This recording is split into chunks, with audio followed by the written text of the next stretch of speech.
आपके घर में अगर छोटे से शिवलिंग है, आपके घर में छोटे से ठाकुर जी हैं, आपके घर में छोटा सा कन्हैया है, और छोटे से कन्हैया जो पुराने समय का है, उसको नेत्र भी लगाने की जरूरत नहीं है क्योंकि उसके नेत्र हैं। और मान लो तुमने इतना बड़ा कन्हैया ले लिया तो, अरे बोलो तो जम के जरा, और उसका कोई एक नेत्र कहीं गिर गया, एक नेत्र कहीं चले गया, तो फिर दूसरा नेत्र लगाना पड़ेगा कि नहीं लगाना पड़ेगा? और अगर एक नेत्र पर रखोगे तो अच्छा लगेंगे कि ठाकुर जी? नहीं। तो नेत्र होना, जितनी बड़ी मूर्ति होती है, जितना बड़ा स्वरूप होता है, जितना बड़ा शिवलिंग होता है, जितनी बड़ी मूर्ति की स्थापना होती है, उतनी उसमें सेवा की और भाव की जरूरत पड़ती है। और पार्थिव शिवलिंग हो, चाहे घर में शिवलिंग हो, घर में कोई भी मूर्ति हो, वो अंगुष्ठ की आकृति से बड़ी ना हो महाराज। बस इतना बड़ा स्वरूप शंकर का, इतना बड़ा स्वरूप कृष्ण का, इतना बड़ा स्वरूप राम का, तुम्हारे घर में जो भगवान है उसका स्वरूप इतना बड़ा हो। और पुराने हैं और कोई बड़ा स्वरूप है तो पूजन करो, मना नहीं है। अगर पुराना स्वरूप रखा है तो उसको कहीं देकर नहीं आना आपने को, कहीं उनको ठंडा नहीं करना, उनका विसर्जन नहीं करना, रखा है आप सेवा करो। पर कोई नई पूजन अगर बढ़ा रहे हो और कोई तुमसे करे मंदिर बनाओ, इतना बड़ा शिवलिंग का निर्माण करो, तो कहते ना महाराज जी हम तो छोटा ही भला। बच्चा जितना छोटा होता है उसको खिला दो, पिला दो, झूले में पटक दो, फिर टाइम पे पहुंचो, झूले में से उठाया, फिर दूध पिलाया, फिर पटक दिया, एक छोटा सा झुनझुना पकड़ा दिया, खेलता रहा। और वही बच्चा जब बड़ा हो गया तो कहीं इधर भगे कहीं उधर भगे, बेचारी माँ आई थी शिव पुराण सुनने के लिए और बेटे ने कार्तिक पुराण सुना दिया, तो कोई सुन पा रहा?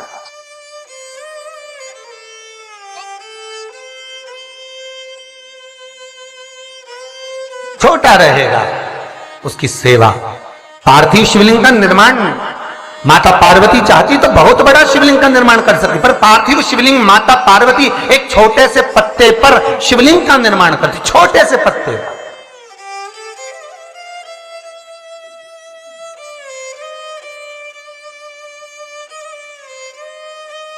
महाराज ध्यान दीजिएगा, एक स्कंद पुराण का एक बहुत सुंदर प्रसंग है। केल के पत्ते पर, बड़ के पत्ते पर, पीपल के पत्ते पर, बेलपत्री के पत्ते पर शिवलिंग के निर्माण का अलग अलग फल है महाराज, उसका स्मरण करिए जरा। महाराज केल के पत्ते पर, जब केल का जो पत्ता होता है उस केल के पत्ते पर जब कोई विशेष तीज की तिथि पड़े, कौन सी तिथि हो?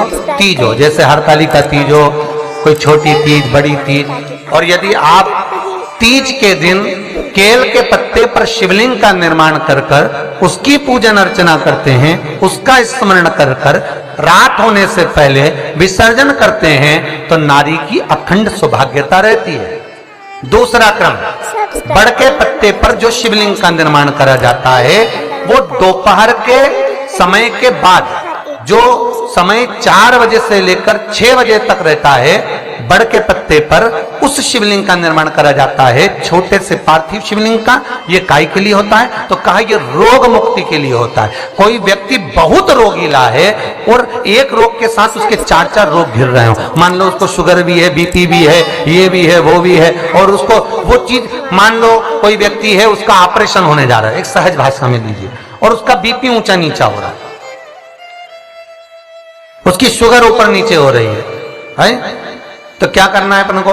बड़ का जो पत्ता होता है उस व्यक्ति से उस बड़ के पत्ते के ऊपर शिवलिंग का निर्माण कराकर उसकी पूजन शाम को 4 बजे से लेकर 6 बजे के बीच में कराकर उसका विसर्जन कर दीजिए। फिर ना तो उसकी शुगर ऊपर जाएगी ना नीचे जाएगी, ना बीपी ऊंचा ना नीचा, उस व्यक्ति का आप आराम से ऑपरेशन करवा सकते। 24 घंटे के लिए उसके रोग को शिव अपने हाथ में ले लेता है। बड़का पत्ता महाराज, इसकी कोई तिथि नहीं है, इसका कोई समय नहीं, इसका कोई पल नहीं, इसकी कोई घड़ी नहीं। तीसरा, पीपल का पत्ता, पीपल का पत्ता। जो बच्चा गलत कर्म में डूब रहा हो, तुम्हें लग रहा है कि ये बालक गलत जगह जा रहा है, व्यसन में डूब रहा है, मदिरापान में, मांसाहार में, वेश्यावृत्ति में, या चिड़चिड़ प्रवृत्ति हो रही है, या इसकी मति भ्रष्ट हो रही है, गंदी जगह पर जा रहा है, तुम्हें लग रहा है ये लाइन से भटक रहा है, तो पीपल के पत्ते पर भगवान शिवलिंग का निर्माण कर कर उसकी पूजन अर्चना करी जाती है, और उसी बालक का नाम लेकर तब उसका स्मरण कर विसर्जन किया जाता है। ये सुबह 10 बजे से लेकर 12 बजे के बीच में हो, कोई भी तिथि, कोई भी दिन, कोई भी बात, कोई भी समय, कोई भी तिथि पर समय एक निश्चित है, सुबह 10 से 12। महाराज चौथा क्रम कहा है? बेलपत्री के पत्ते की मध्य भाग। आप विचार करिएगा, बेलपत्री का पत्ता कोई इतना बड़ा तो होता नहीं, बेलपत्री का पत्ता होगा ज्यादा से ज्यादा एक हथेली के बराबर होगा, और बड़ा होगा तो और ज्यादा बड़ा होगा पत्ता। तो बेलपत्री के मध्य भाग में, बेलपत्री के बीच वाले भाग में महाराज जिसका व्यापार नहीं चलता, व्यवसाय नहीं चलता, कोई काम आज की जगह कल हो रहा है, कल की जगह परसों हो रहा है, और काम जरूरी में होना चाहिए, या व्यापार कुछ दिन चल के बंद हो गया, कोई नया लाइन पकड़ रहे हो, नया व्यापार करने जा रहे हो, नया कोई काम करने जा रहे हो, तो बेलपत्री के मध्य भाग पर शिवलिंग का निर्माण करा जाता है। अब विचार करिएगा, जब बेलपत्री का मध्य भाग कितना बड़ा होगा, और उस पर शिवलिंग बनाना, तो एक छोटा सा शिवलिंग का निर्माण। मध्य भाग में शिवलिंग का निर्माण महाराज ये केवल शिवरात्रि के दिन होता है। 12 महीने की जो भी शिवरात्रि हो, किसी भी शिवरात्रि पर आप उस बेलपत्री के मध्य भाग पर शिवलिंग का निर्माण कर कर अपना पैसा अगर डूब भी गया है, उसको पाने के लिए, अपने धन को वापस लाने के लिए आप इस शिवलिंग का निर्माण कर कर आप इसका विसर्जन कर सकते हैं। अब इसकी समय सीमा कुछ भी नहीं, बस सूर्य अस्त होने से पहले इसका निर्माण हो और उसका पूजन होकर। स्कंद पुराण और लिंग पुराण के अंतर्गत इसका भाव है। जी बाबा जो नाथ द्वारा में विराजते हैं, कहां रहते थे? अरे बोलो जम के, गोवर्धन, जतिपुरा। और जब उपद्रवियों ने उपद्रव मचाया, श्री जी बाबा को घास की गाड़ी में छुपाया, लेकर रातों रात ब्रजवासी चले। कहां जाएं, मार्ग भटक गए, वापिस आ गए उसी जतिपुरा में। तब भगवान को लगा, श्रीनाथ जी को लगा, ठाकुर को लगा, अगर मेरे ही स्वरूप को ये तोड़ देंगे तो भक्ति स्फुटित कैसे होगी, भक्ति का प्रचार कैसे होगा? तो श्री जी बाबा ने महादेव को याद करा। शंकर भगवान एक ब्रजवासी का रूप लेकर आ गए, जिनका नाम था बूढ़ा महादेव। आज भी नाथ द्वारा में सारे ब्रजवासियों के साथ में भगवान घास की बैलगाड़ी के आगे शंकर भगवान बूढ़ा महादेव बनकर एक मसाल हाथ में लेकर, एक डंडे को हाथ में टिकाकर, और मेरे शंकर आगे आगे बैलगाड़ी के चलते रहे और ब्रजवासी सब पीछे पीछे चलते रहे। सारे ब्रजवासी जो साथ में जाने वाले वो पीछे पीछे सब दूर घूम लिए। तब श्री जी बाबा ने बैलगाड़ी में से झांक कर बूढ़े महादेव को देखा जो आगे चल रहे थे। उनको देखकर कहा, कहां रुकना है? बूढ़ा महादेव कहते हैं, बस यहीं रुकना है, बस यहीं। आज भी नाथ द्वारा में बूढ़ा महादेव है, और नाथ द्वारा में श्रीनाथ जी का दर्शन करने जाओ तो बूढ़ा महादेव का जरूर दर्शन कर कर आना, नहीं तो श्री जी बाबा राजी नहीं होते, भले तुम परम भगवती वैष्णव क्यों ना हो। कई लोग कहते हैं हम शंकर जी के मंदिर नहीं जाते, पर जब तक नाथ द्वारा में जाओ और बूढ़ा महादेव का दर्शन ना करो तो श्रीनाथ जी प्रसन्न नहीं होते। जैसे तिरुपति गए, तिरुमाला में दर्शन करे वेंकटेश भगवान के, और कपिलेश्वर नहीं गए तो भगवान नारायण प्रसन्न नहीं होते। उसी तरह मेरा बूढ़ा महादेव आज भी वहां पर विराज, जो श्रीनाथ जी को नाथ द्वारा तक ले गया।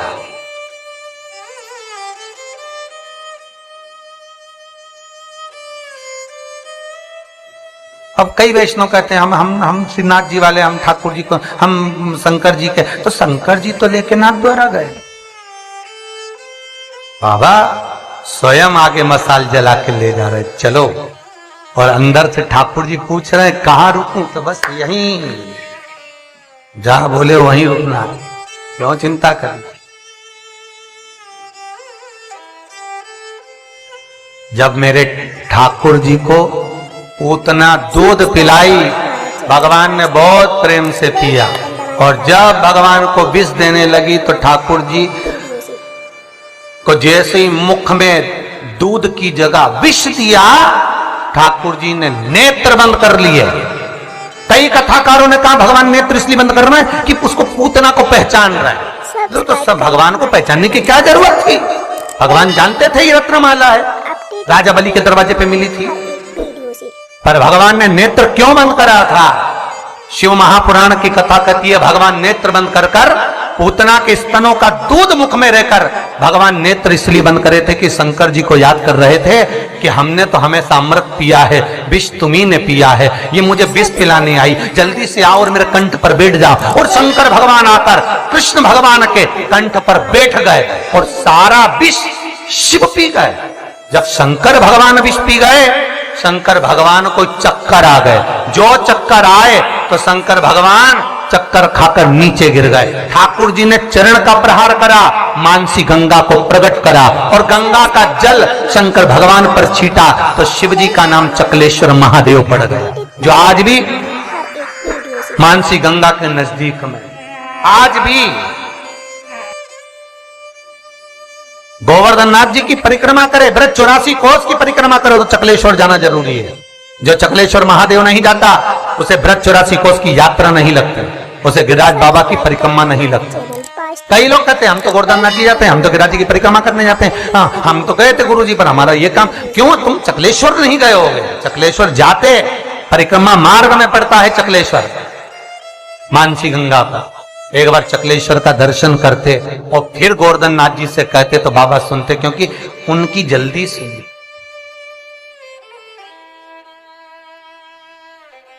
जल्दी सब्सक्राइब करें हमारा channel Vastu fact, bell icon दबाएं ताकि आप सुना जा हमारे हर एक वीडियो से। हम उसको ज्ञात नहीं करता। हम कई लोगों ने भगवान को बांट दिया, साहब ये राम वाला, ये कृष्ण वाला, ये ठाकुर जी वाला, ये शंकर जी वाला, पर देवता कभी नहीं बटे।